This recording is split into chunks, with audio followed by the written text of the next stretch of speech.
Bien-aimés du Seigneur, voilà, vous voyez, vous pourrez trouver les méthodes d'approche un peu bizarres, mais le Seigneur m'a dit de prêcher la bonne nouvelle. Une bonne nouvelle, ça s'annonce avec joie. Voilà une très bonne nouvelle, ça s'annonce avec joie.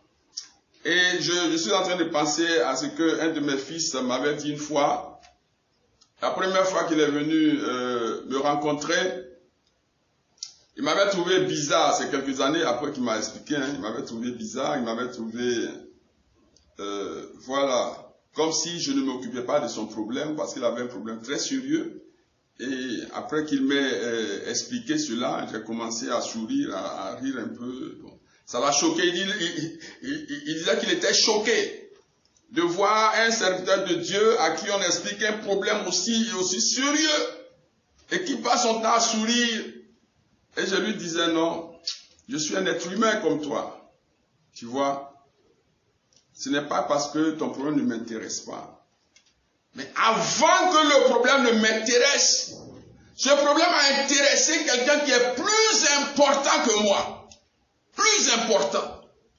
Et cette personne s'est fait homme, c'est un Dieu, il est fait homme. Et il a pris ton problème en main. Il a résolu ton problème. Il a résolu déjà ton problème. L'information que je peux te donner, je t'explique pour ça, pour ceci, pour cela. Voilà, il a déjà résolu. Donc en m'expliquant, c'est son esprit qui t'a poussé vers moi. Juste pour te donner l'information qu'il a déjà résolu ton problème. C'est pourquoi je ne peux pas passer le temps à pleurer, mais à me réjouir de la présence de Dieu dans ta vie qui te pousse à venir jusqu'à nous. Il a compris quelques années plus tard et il s'en réjouit parce que nous ne devons pas laisser les situations de nos vies, les problèmes dans nos vies marcher sur nous. Refuse cela au nom de Jésus-Christ. Refuse que toute situation vienne marcher sur ta vie, te voler ta joie, te voler, oui, la joie que tu as en Dieu. Refuse que rien dans le ciel, sur la terre, sous la terre, dans les profondeurs de l'abîme, ne te vole ta joie en Jésus-Christ. Nous sommes heureux en Jésus-Christ. Et je vais vous expliquer aujourd'hui un élément fondamental que tu vas utiliser, qui est en toi, mais que tu ne sais pas utiliser pour vivre heureux. C'est pour cela aujourd'hui, le thème, je dirais, ma joie est grande, ma joie est débordante en Jésus-Christ. On peut s'appuyer sur Philippiens 4, verset 10. Vous lirez ça après. Ma joie est grande, ma joie est débordante en Jésus-Christ. Pas dans les choses du monde. Et je t'explique pourquoi. Je chanterai de tout cœur les merveilles de mon papa Yahweh. Il m'a ôté des ténèbres. Il m'a délivré de tout péché. Mon papa est fidèle. Il ne m'abandonne jamais. Je n'ai plus rien à craindre, car Yahweh m'a libéré. Je suis dans la joie. Une joie immense. Je suis dans l'allégresse, car Yahweh m'a libéré. Waouh!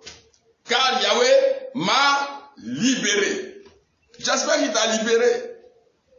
J'espère qu'il t'a libéré. Je suis dans la joie, une joie immense. Je suis dans l'allégresse, car Yahweh m'a libéré. Tu peux chanter avec moi. Je suis dans la joie. Qui m'a libéré? Dieu m'a libéré par son Fils Jésus-Christ. Regardez, je vous ai déjà dit. Il m'a tellement aimé, il m'a libéré. Et Dieu, le roi de tout l'univers, a osé venir installer son royaume où? Il a installé son royaume où? En moi. Waouh! Il a installé son royaume en toi qui crois en Jésus. Il nous a libérés.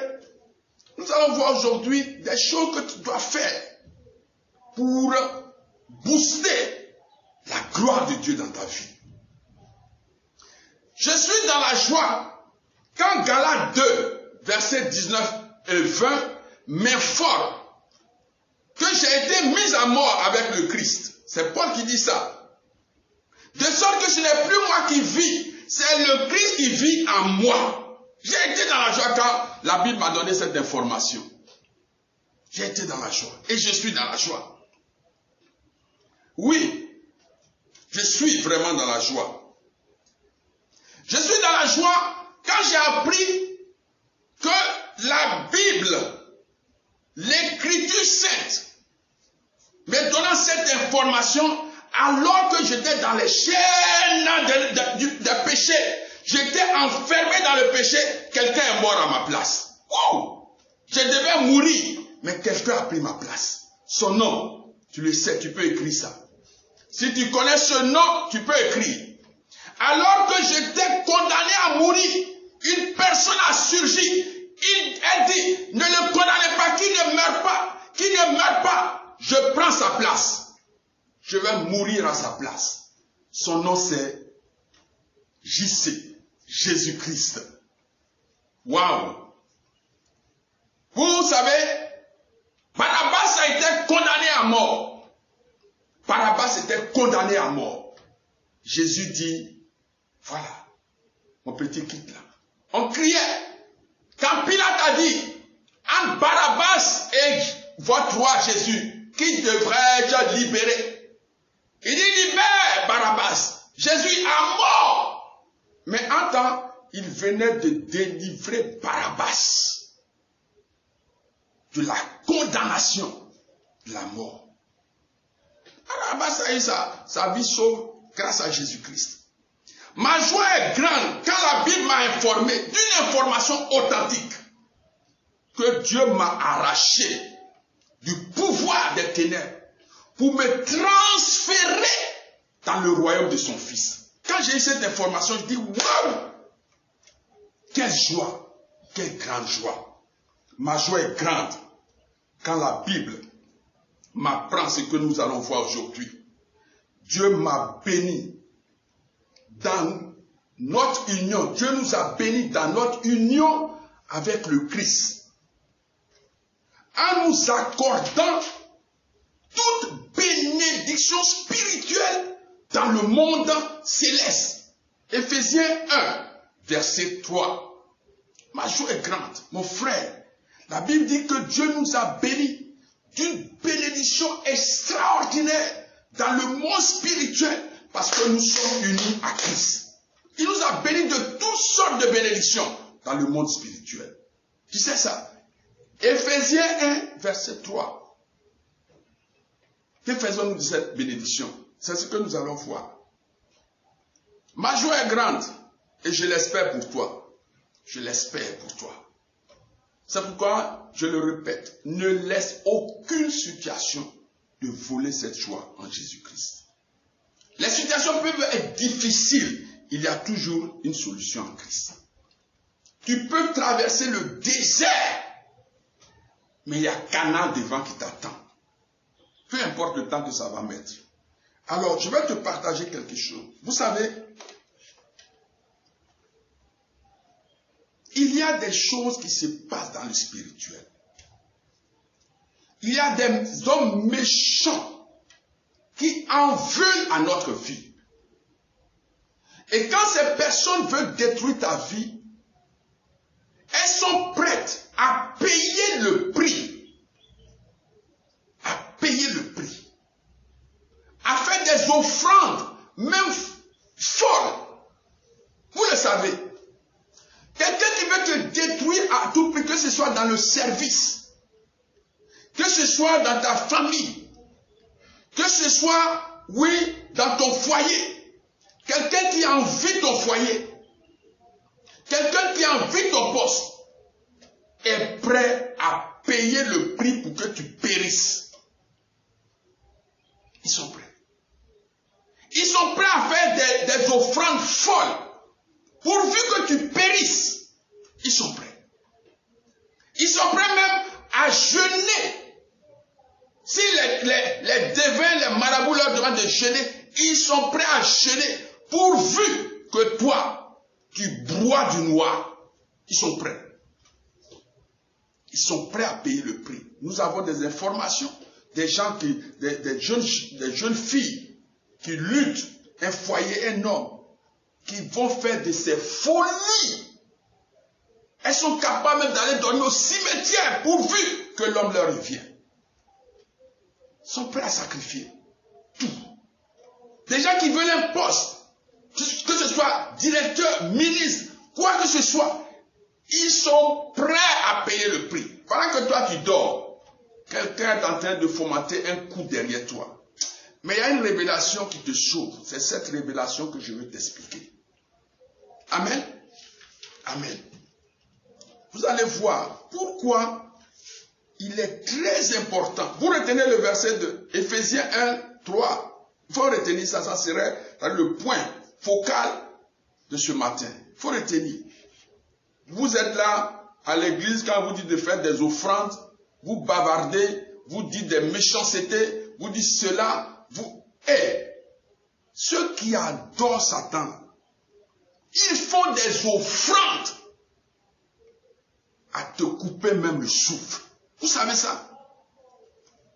C'est les chrétiens qui jouent dans le monde spirituel et qui sont en train d'affaiblir en eux-mêmes la grâce que Dieu leur a donnée. Je vais vous expliquer ce matin. Nous allons nous appuyer sur le livre de Nombres, Nombres chapitre 22. Pendant que je serai en train de parler de ce thème, pendant que je suis même en train de parler de ce thème, toutes les prières, ou bien les paroles que je vais proclamer, et qui sont des paroles bibliques, ça serait la prière de Dieu, la prière du Saint-Esprit pour toi. Ne regarde pas ma personne, parce qu'aujourd'hui encore, le Saint-Esprit s'adresse à toi, et le Saint-Esprit prie pour toi. Le Saint-Esprit proclame une bénédiction sur ta vie. Je veux que tu saisisses ça, sois très attentif. Nombre 22. Alors, je lis le texte. Vous voyez, c'est l'histoire de Balaam, c'est un devin, et de Balak. Balak, un roi, le roi des Moabites. Israël est sorti de l'Égypte et donc progressait vers Canaan, la terre promise. Et ils ont commencé à rencontrer des peuples qui ne voulaient pas les laisser passer, qui les combattaient. Alors, ils sont arrivés au niveau des Moabites. Et voici ce qui est écrit. Une nouvelle étape conduisit les Israélites dans les plaines de Moab, sur la rive orientale du Jourdain, en face de Jéricho. Balak, fils de Sippor, qui était roi de Moab à cette époque, apprit comment les Israélites avaient traité les Amorites. Le roi et tout son peuple se mirent à trembler de terreur à l'idée que les Israélites arrivaient en si grand nombre. Vous voyez, quand un peuple de Dieu marche, les ennemis tremblent. Malheureusement, les chrétiens ne savent pas que leurs ennemis tremblent. Alors les Moabites dirent aux notables Madianites, « Cette multitude est sur le point de tout ravager autour de nous, comme des bœufs qui broutent toute l'herbe d'un pré. » Le roi envoya une délégation à Balaam, fils de Béor, qui habitait Pétor, sur l'Euphrate, dans le pays des Amavites. Balaam, donc c'est un devin. Il lui adressait ce message. Il y a ici un peuple venu d'Égypte. Il y a ici un peuple venu d'Égypte qui couvre toute la surface du pays. Il s'est installé non loin de chez moi. Viens donc à mon aide, je t'en prie, et maudis-le, car il est plus puissant que mon propre peuple. Si tu acceptes, je pourrai peut-être le vaincre et le chasser de la région. Je sais en effet que les bénédictions et les malédictions que tu prononces sont efficaces. Amen. Vous voyez? Donc avant que quelque chose ne t'arrive dans ta vie, les gens cherchent à résoudre ou bien à créer la situation dans le spirituel. Il cherche à créer ou à te maudire, à t'envoûter, à prononcer des incantations sur ta vie, sur ton âme, sur ta personne, sur ta famille, dans le spirituel. Ils peuvent aller donc consulter un divin, un marabout. Voilà, pour faire cette action. De toute façon, toi qui m'écoutes, peut-être que tu as fait un tour là-bas, je ne sais pas. Mais c'était avant. C'était avant. Maintenant, tu ne le fais pas. Amen. Donc, il envoie. La Bible dit, il envoie des messagers pour voir ce devin. Si le devin arrive à maudire Israël, ils vont remporter la guerre. Et donc, les messagers, les notables moabites et madianites, emportent de quoi payer le devin. De quoi payer le devin Balaam. Et se rendit chez lui. Alors, ils arrivent, ils transmettent l'information. Ils ne vont pas les mains vides. Toi qui m'écoutes, les hommes qui adorent Satan là, ne vont pas quelque part les mains vides. C'est les chrétiens qui vont voir un prêtre, un évêque, les mains vides. Les gens de Satan ne font pas ça. Eux qui sont inférieurs à notre Dieu, ils ne font pas ça. Ils apportent des présents pour attirer l'attention de ce devin, pour que ce devin se plie à leur demande. Et donc ils arrivent, ils consultent Balaam, le devin, qui leur dit, écoutez, j'ai compris, mais je vais consulter Dieu, l'Éternel, parce qu'il travaille. Dieu travaille. Et il sait, quand il interroge l'Éternel, le Dieu que nous adorons, Dieu lui parle. Ça, c'est un devin spécial. Alors ils arrivent. Balaam dit, attendez, je vais consulter. Si je dois partir avec vous, ou si je dois rester. Il faut consulter Dieu quand il y a des choses à entreprendre. Ne te lève pas comme ça, parce que tu as les moyens. Parce que tu as les moyens, tu t'engages dans des activités, et quand ça capote, tu dis non, mon Dieu n'est pas fidèle. Tu l'as consulté. Tu l'as consulté avant d'entreprendre. Consulte Dieu avant toute entreprise. Alors, il va consulter Dieu, et voici ce que Dieu lui dit. C'est très important pour toi. Donc, Nombre 22, verset 12. Nombre 22, verset 12. Dieu lui dit, tu ne maudiras pas ce peuple, car je l'ai béni. Et, tu as entendu? Tu ne maudiras pas Israël, car je l'ai béni. Tu m'entends? Dieu dit à Balaam, ceux qui sont venus te dire de faire, ne le fais pas. Parce que ma bénédiction est déjà sur ce peuple. Ouf! C'est une parole prophétique pour toi. Tu vas comprendre pourquoi. Lorsque quelqu'un va te maudire, ça va couler sur ton corps et descendre. Et ça ne t'atteindra plus jamais. Au nom de Jésus-Christ. La délégation arrive, informe le roi Balak. Ah, nous avons été voir le devin, mais il refuse de venir. Le roi ne va pas se décourager. La Bible dit qu'il va envoyer une nouvelle délégation, plus forte, avec plus de dons. Au verset 17, il est écrit, il dit à Balaam, moi Balak, fils de Sippor, je t'en supplie, ne refuse pas de venir chez moi. Je te comblerai d'honneur, je ferai tout ce que tu me demanderas. Viens donc à mon aide et maudis ce peuple. Pour que quelqu'un connaisse un malheur, regarde comment ce roi supplie le devin. Regarde quelqu'un qui t'en veut vraiment, qui est prêt à te détruire. Regarde comment il met tout en œuvre pour que tu sois malheureux. Il augmente donc son offrande pour toucher le cœur du devin. Pendant qu'il fait des offrandes pour te détruire, toi tu ne fais rien, tu dors. Tu fais notre Père qui est aux cieux. Tu fais je vous salue Marie. Dieu est merveilleux. Tu vas à l'église, tu fais quête de 100 francs. de 200 francs et tu es content, le jour où tu as donné 1000 francs, tu es heureux. Oui, fais attention. Quelqu'un est en train de faire des offrandes de valeur pour que tu sois détruit. Quel est ton comportement? Comment toi tu te prends? La messe est la plus grande prière de l'église. Mais comment tu participes? Tu contribues à cette messe. Comment tu vis la messe? On dit, demande de messe, 2000, 3000. Même ça, on demande pardon pour qu'on diminue. On demande pardon pour qu'on diminue. Parce que payer 3000, c'est trop cher. Ah, si c'est 1000 francs, on va se débrouiller. Quelqu'un est en train de payer des millions pour que tu sois détruit. Tu m'entends? Alors, la deuxième délégation arrive.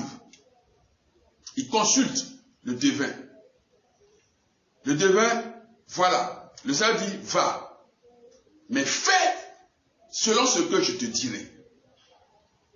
Le roi est content quand il a vu le devin arriver. Au verset 40, non 22, verset 40. Regardez ce qu'il va faire. Le roi, qui veut à tout prix maudire, détruire Israël. Balak, donc le roi, offrit des bœufs et des moutons en sacrifice et en remis des parts à Balaam le devin et au chef qui l'accompagnait. Il a fait des sacrifices encore. Tellement il voulait la destruction. Parce qu'il faut, avant que la chose n'arrive physiquement, il faut qu'elle soit spirituellement. Donc le devin a la capacité de maudire ou de bénir.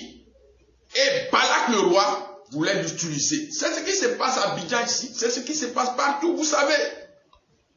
Quelqu'un est en train de payer pour que tu sois maudit. Et heureusement pour toi, tu crois en Jésus-Christ. Je vais te donner la révélation tout à l'heure.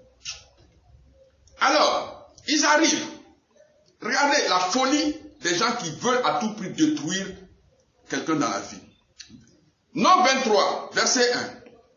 Balaam, donc le devin demande au roi Balak de lui construire à cet endroit, tu retiens bien les chiffres que je vais te donner là. C'est des chiffres prophétiques, tu peux les utiliser dans tes offrandes. Balaam demande à Balak de lui construire à cet endroit. Donc le roi l'amène quelque part où il peut bien voir Israël. Et le devin lui dit de construire en cet endroit 7, retiens le chiffre, 7 autels et de lui fournir 7 taureaux et 7 béliers. 7, ça fait combien? Voilà.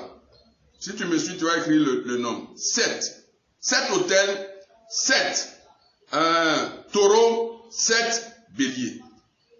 Balak est pressé. La Bible dit, Balak exécuta cet ordre. Voilà. Donc il l'offre pour que Israël soit détruit. Il construit 7 autels, il donne 7 taureaux, il donne 7 béliers. Pendant que tu dors, tu pries, c'est vrai, mais tu ne vas pas au-delà de ta prière.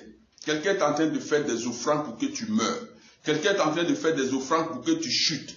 Quelqu'un est en train de faire des offrandes pour que tu n'avances pas. Quelqu'un est en train de faire des offrandes à ces démons. À ces démons pour les motiver à te détruire. Mais heureusement pour toi, il faut dire heureusement que tu as reçu Jésus-Christ dans ta vie. Alors, le devin dit, arrête-toi près de l'autel des sacrifices, je m'éloigne pour demander la vie de Dieu. Il va et Dieu lui donne une parole. Il revient donc et il passe le message au roi. Voici ce qui est écrit au verset 7 et suivant. Balak, c'est Balaam qui parle comme Balaam prononça ce poème.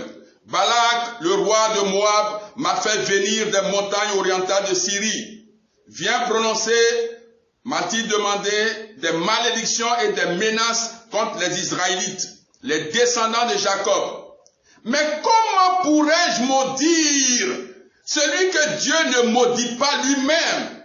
Comment menacer un peuple que le Seigneur ne menace pas? Je regarde ce peuple du haut, des rochers, et j'observe du sommet des collines, c'est un peuple qui habite à part.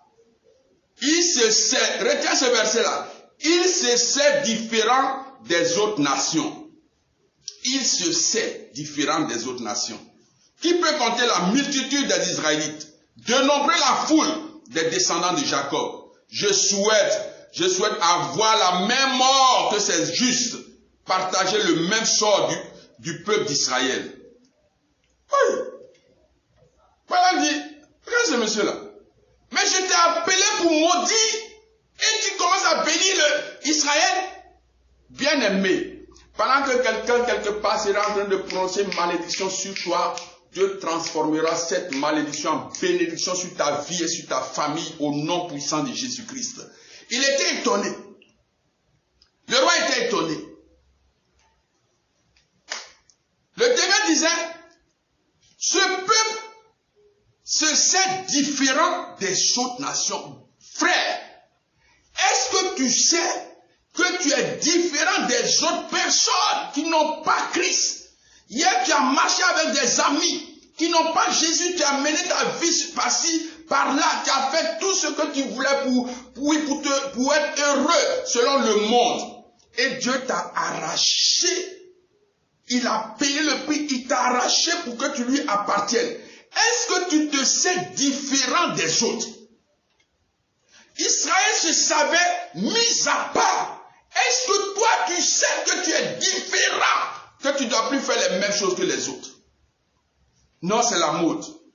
Non, c'est la mode. Non, tout le monde fait. Mais tout le monde fait ceci. Tout le monde fait cela. Non. Israël se savait différent. C'est toi différent des autres. Surtout de ceux qui n'ont pas Christ en eux. Bien-aimé, le roi ne va pas se décourager parce que son objectif là, il faut qu'Israël soit quoi? Soit maudit, pour qu'ils mènent la guerre et les détruisent. Il va faire une autre proposition. Il va amener le devin sur une autre montagne. Et là, il peut voir tout le peuple à la fois. Et là encore, au verset, Nombre 23, verset 14, la Bible dit, là aussi, il construisit 7 autels, offrit 7 taureaux, et 7 béliers. Offrande très chère. Vous voyez? Parce qu'il avait un objectif.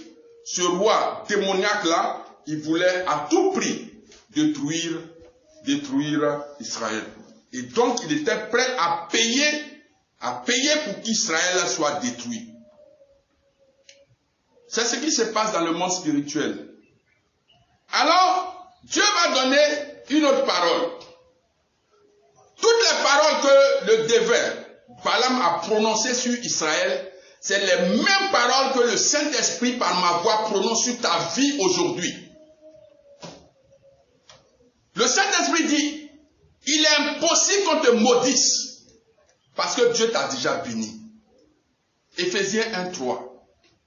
Il est impossible que quelqu'un prononce une malédiction sur ta vie et que cette malédiction t'atteigne, à moins que tu demeures dans la vie de péché. Mais tu peux te confesser rapidement, tu peux te repentir rapidement et te repositionner. Le Saint-Esprit dit de te dire, il est impossible que Dieu te bénisse et qu'un être humain ou bien un démon vienne te maudire. Vis ta vie de bénédiction. Alors, la deuxième fois, voici ce que Dieu dit à Balaam, le devin, de dire à Balak le roi. Lève-toi, Balak, fils de Zippor, écoute-moi attentivement. Dieu n'est pas un homme pour mentir. Il n'est pas un être humain pour changer d'opinion. Il n'affirme jamais rien sans tenir parole. Ce qu'il promet, il le réalise. Je déclare sur ta vie ce que Dieu t'a promis, il le réalisera. Ce que la parole de Dieu te donne comme bénédiction, Dieu le réalisera au nom de Jésus-Christ. Ce qu'il a promis, il le réalise. Et puis il dit, moi, j'ai accepté de bénir ce peuple. Le Seigneur l'a béni. Je n'y changerai rien. Je n'y changerai rien. Amen. Le Seigneur ne discerne aucun mal, aucune injustice dans le peuple d'Israël. Il est leur Dieu. Il habite au milieu d'eux. Il est leur Dieu. Il habite au milieu d'eux. Dieu est ton Dieu. L'Éternel est ton Dieu. Il habite en toi. Israël, Dieu était au milieu. Mais toi, Dieu est en toi. Lui, il est en toi. Dieu, aujourd'hui, le Saint-Esprit de Dieu est en toi. C'est différent d'Israël. C'est différent. Israël n'avait pas Dieu dans leur cœur. Il était au milieu d'eux, il les conduisait. Mais toi, Dieu est venu établir sa demeure en toi. C'est pourquoi aucune malédiction ne t'atteindra au nom puissant de Jésus. Je bénis le Seigneur aujourd'hui, mon frère, pour toi.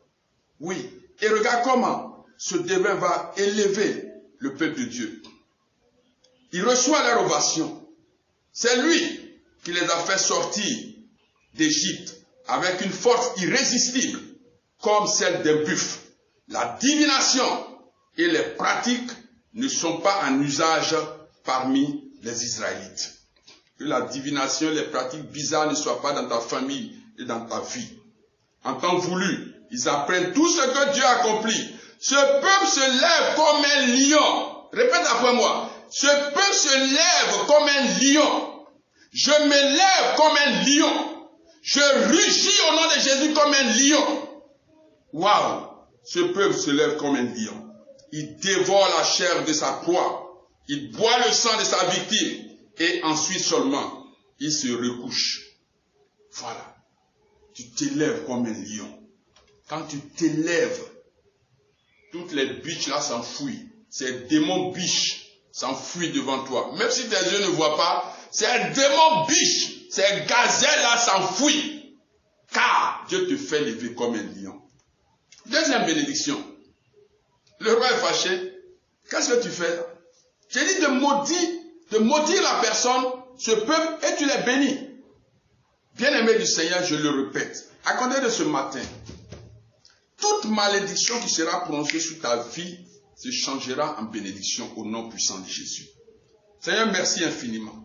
Et la troisième fois, il va encore offrir, il va construire 7 autels.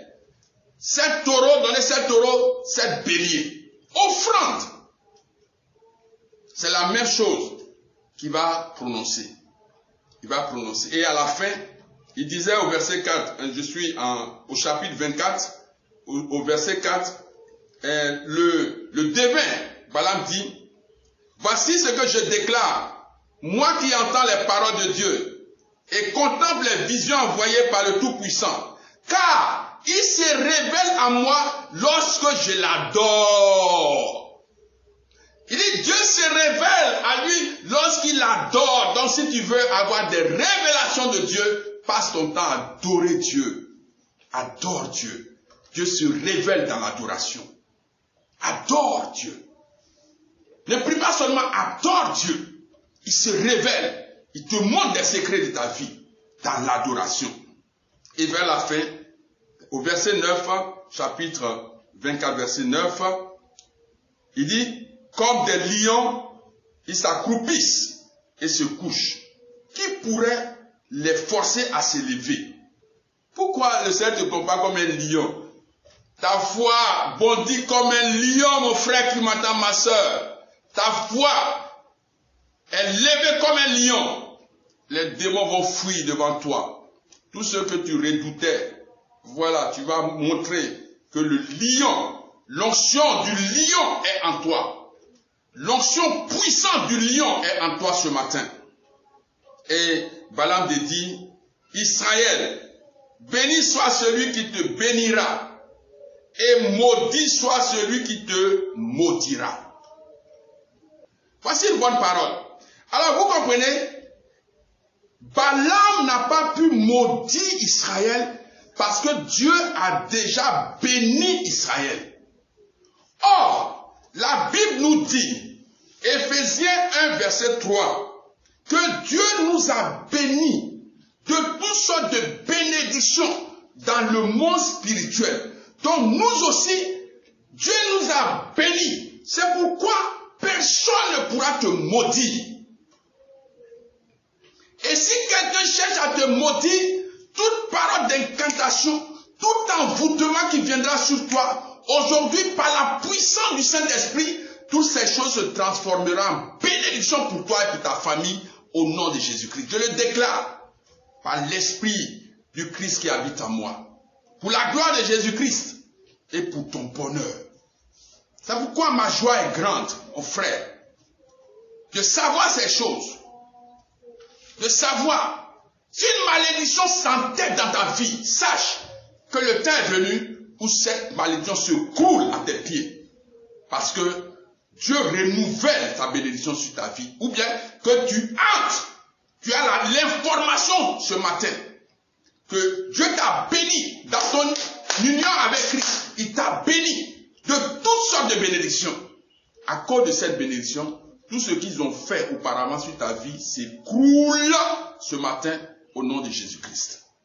Ce que tes ancêtres ont fait, tout ce qu'ils ont fait comme alliance, tout ce qu'ils ont préparé dans le spirituel pour que la descendance n'évolue pas, se croule ce matin au nom de Jésus-Christ. Par application d'Éphésiens 1, verset 3. Tu appliques Éphésiens 1, verset 3 sur ta vie. Proclame avec Seigneur, que ça applique Éphésiens 1, verset 3 dans toutes ces dimensions sur ma vie. Toute malédiction qui a régné dans ma vie jusqu'à aujourd'hui tombe à l'eau, tombe, s'écroule, s'effrite. La parole d'Éphésiens 1, 3 pulvérise les malédictions, les incantations, les envoûtements sur ma famille, sur ma vie, sur la vie de mes enfants, sur la vie de vos enfants, sur vos familles, sur vos entreprises. Éphésiens 1, verset 3 détruit ces malédictions sur vos vies au nom de Jésus-Christ. Ô merveilleux Sauveur, sois glorifié, sois béni. Bien-aimé, ma joie est grande de savoir ces choses.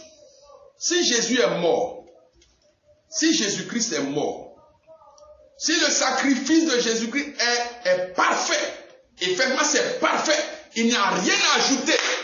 Il a dit à la fin, tout est accompli. Donc jouis, tu comprends? Balaam n'a pas pu maudire Israël parce que Dieu a béni ce peuple. Or, Dieu aussi t'a béni en Jésus-Christ. Dieu t'a béni. Quand nous découvrons ces vérités, nous marchons sur la parole de ces vérités-là.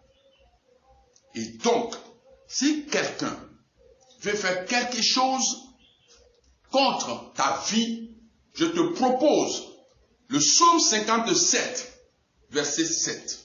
Psaume 57, verset 7. Applique cela. Psaume 57, verset 7. Si tu as compris, écris Psaume 57, verset 7. Alors, la Bible dit quoi? Ils ont préparé un filet sur mon chemin, un nœud coulant pour mon cou. Ils ont creusé un piège devant moi, mais c'est eux qui sont tombés. Ah. Ils ont préparé des malédictions. La parole que je suis en train de proclamer, le psaume 57, verset 7. Ils ont préparé la malédiction, ils ont prononcé. Maintenant que la bénédiction de Dieu me sécurise et forme comme une nuée autour de moi, il faut que la malédiction retourne quelque part. Ah! Il faut que la malédiction retourne quelque part. Elle va retourner où? Là où elle est venue. Ils ont préparé des choses, des trous pour que je m'enfonce. La Bible dit que ce sont eux-mêmes qui sont tombés dedans. Aman a préparé un poteau pour pendre Mardoché. Aman lui-même a pris la place de Mardoché. Il a été pendu. Ce n'est pas que nous voulons la malédiction de quelqu'un. Mais le mal qui est sorti des ténèbres doit tomber quelque part. Nous appliquons le psaume 57, verset 7 sur leur vie. Lève les mains, je prie pour toi, là où tu es. Dieu te voit, Dieu t'a localisé, Dieu est avec toi. Dieu apprécie ton cœur qui est ouvert pour recevoir la parole. Notre vie, notre miracle, notre guérison est au cœur de la parole de Dieu. La parole de Dieu nous donne la victoire. La parole de Dieu est une lampe à nos pieds. La parole de Dieu nous donne la révélation, oui, de la pensée de Dieu. Voyez-vous, à cause d'Éphésiens 1, verset 3, oui, désormais, sache-le, tu peux prier, utiliser cette parole pour prier chez toi, déclarer que tout envoûtement se croule. Même dans ton service, pendant que quelqu'un cherche à te faire du mal, tu ris, parce que tu sais comment ça va se terminer. À cause de la bénédiction qui descend sur toi comme un manteau. Je prie, Seigneur, en ce moment même, au nom de Jésus-Christ, et par la puissance du Saint-Esprit, avec l'intercession de la très sainte Vierge Marie, j'envoie tes anges vers tes enfants qui nous écoutent et qui ont levé leurs mains. J'envoie tes anges vers eux. J'envoie tes anges, Seigneur Tout-Puissant, pour les habiller de la bénédiction d'Éphésiens 1, verset 3. Pour les envelopper de cette bénédiction d'Éphésiens 1, verset 3. La bénédiction à tous égards dans le monde spirituel devient réalité dans leur vie à compter d'aujourd'hui. Je prie Adonai au nom puissant de Jésus-Christ que tout ce qui était dans leur corps, dans leur vie, dans leur environnement spirituel, avant cette prière, et qui appartenait à Satan, libère leur vie au nom de Jésus. Sortez de leur vie au nom de Jésus, esprit démoniaque. Sortez maintenant au nom de Jésus, je ne veux plus vous voir. Que toute malédiction, tout envoûtement, toute incantation sur ta vie se croule par la puissance d'Éphésiens 1, verset 3, au nom puissant de Jésus. Je déclare une vie de gloire dans ta vie maintenant, dans ton foyer, dans ta famille, dans ton travail. Je brise les envoûtements, les chaînes d'envoûtement sur ta vie, les chaînes de malédiction se croulent, sont cassées aujourd'hui, parce que la puissance de la parole d'Éphésiens 1, verset 3 se lève en ta faveur. Aujourd'hui, tu reçois l'onction du lion. Reçois l'onction du lion. Reçois l'onction du lion. Tu te lèveras et tous prendront la fuite devant toi. Tous ces démons, tous ces sorciers qui t'ont trop fatigué, qui t'ont volé des bénédictions, les bénédictions sont retournées à toi aujourd'hui au nom puissant de Jésus-Christ. Reçois et entre dans la bénédiction. La Bible dit, béni soit celui qui te bénira. Tous ceux qui t'apporteront des bénédictions, qui reçoivent cela au centuple. Tous ceux qui t'apporteront de l'aide, qui reçoivent cela au centuple. Là où tu es, tout ce que tu investiras dans l'œuvre de Dieu ou dans la vie d'un pauvre, que cela te revienne au centuple au nom de Jésus-Christ. Vis la bénédiction. Adieu la malédiction. Adieu la malédiction. Tout plan des sorciers sur ta vie échoue au nom de Jésus-Christ. Tout plan, tout ce que le diable a planifié contre ta vie, contre la vie de tes enfants, j'annule cela au nom de Jésus sur la base du psaume 33, versets 9 et 10. Je déclare une vie de gloire par la puissance d'Éphésiens 1, verset 3. Que cette parole soit une réalité dans ta vie. Que cette parole, à cause de cette parole, tu vives une vie nouvelle de bénédiction. Sois heureux. Sois heureux. Sois débordé de joie aujourd'hui à cause de la joie de Dieu qui remplit ton âme, qui remplit ton cœur, qui remplit ton âme, qui remplit ton cœur. Que le Saint-Esprit te vide de tout ce qui est de toi et qui te remplisse de tout ce qui est de lui au nom de Jésus-Christ. Seigneur, merci infiniment. Merci, Papa. Merci, Adonai. Merci, Seigneur Tout-Puissant. Tu disais à la synagogue de Nazareth, pour vous qui avez écouté ce message, c'est aujourd'hui qu'elle s'accomplit. Que vous tous qui m'avez écouté et tous ceux qui écouteront ce message, que ces bénédictions entrent en vigueur pleinement dans votre vie au nom de Jésus-Christ. Merci, soyez bénis.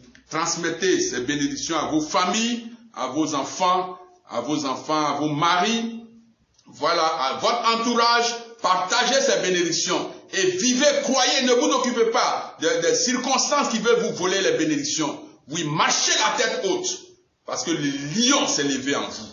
L'onction du lion s'est levée en vous. Que Dieu vous bénisse et qu'il vous garde. Lui qui est notre Dieu, lui qui est Dieu, qui est Père, Fils et Esprit Saint, et que ses grâces inondent sans cesse dans nos vies. Seigneur, merci infiniment. Merci pour ta grâce. Merci pour ce que tu prends nos paroles humaines pour en faire des paroles divines, des paroles de Dieu. Béni sois-tu par Jésus-Christ notre Seigneur. Amen.